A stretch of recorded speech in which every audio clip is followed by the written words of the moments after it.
Hello, welcome back to another video. Today we'll be doing a review on my Vevor mini lathe. I've had it for, it has to be at least a year since I got it.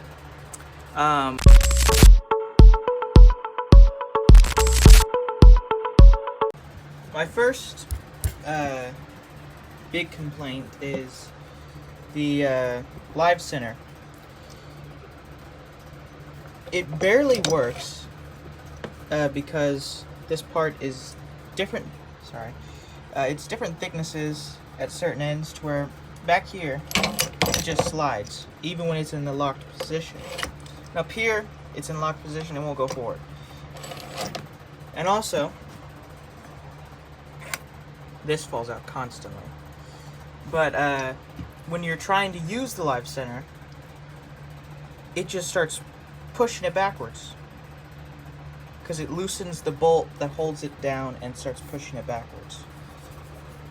So that's a big issue. You could probably fix it. I have not figured out how yet. I've only used the live center like 2 or 3 times. That's going to be one of the things I try to fix on this. Hopefully soon. Next is the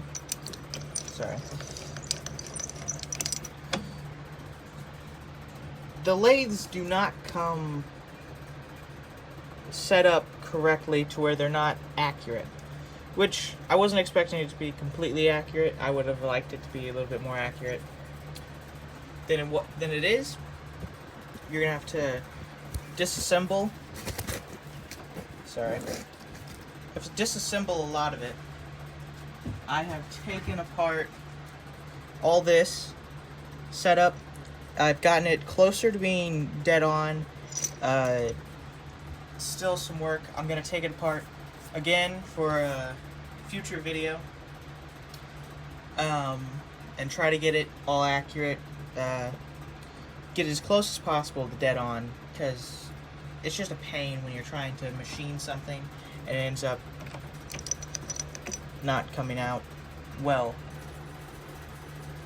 This one's not so loose. I've tightened it a little bit, but this one,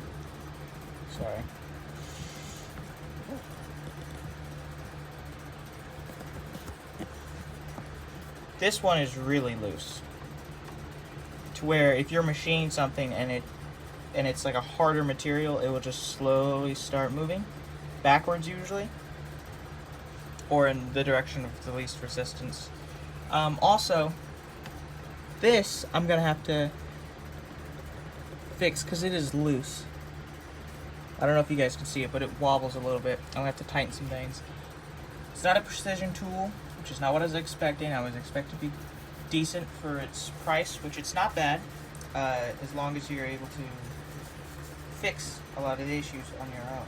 There's not a lot of videos on how to fix these issues, so you kind of just have to watch basic lathe videos and try to figure out from there.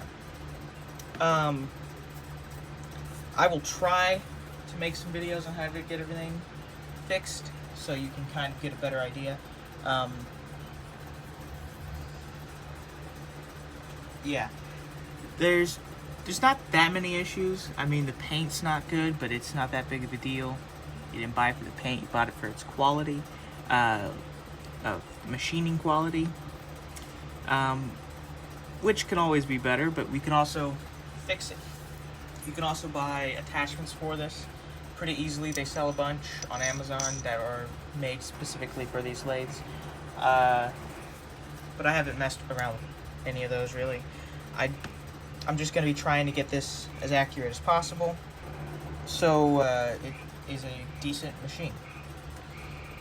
But yeah, it just needs a lot of work and time, and then you can get it to be pretty dead on. You just got to spend a lot of time with it.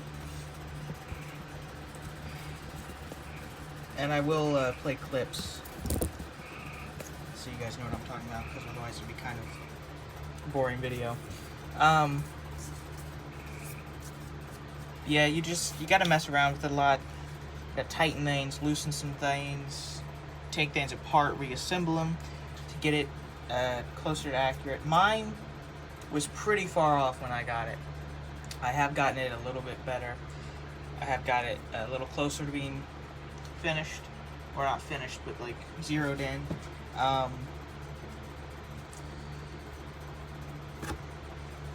But I've had it for like a year. Only complaints I really have is that it's not even close to zeroed in. It's just like they slap it together and then they ship it out. This might be a couple videos of me fixing it, but I'm gonna get this thing as close to zeroed in as possible. This all wobbles. I gotta tighten everything, but get everything as zeroed in as possible, and I will hopefully get these issues fixed, because the Live Center, it wobbles like crazy. You can see that, even though the camera's shaking, you can still see that. And it's in its locked position. It really only locks in like one spot, so I'm gonna have to see what I can do about that. I paid about $600 for this. It's not that bad of a tool, but for $600 you would want it to be a little bit more accurate. So, coming weeks and months, I'm going to be trying to get this thing as close to dead on as possible,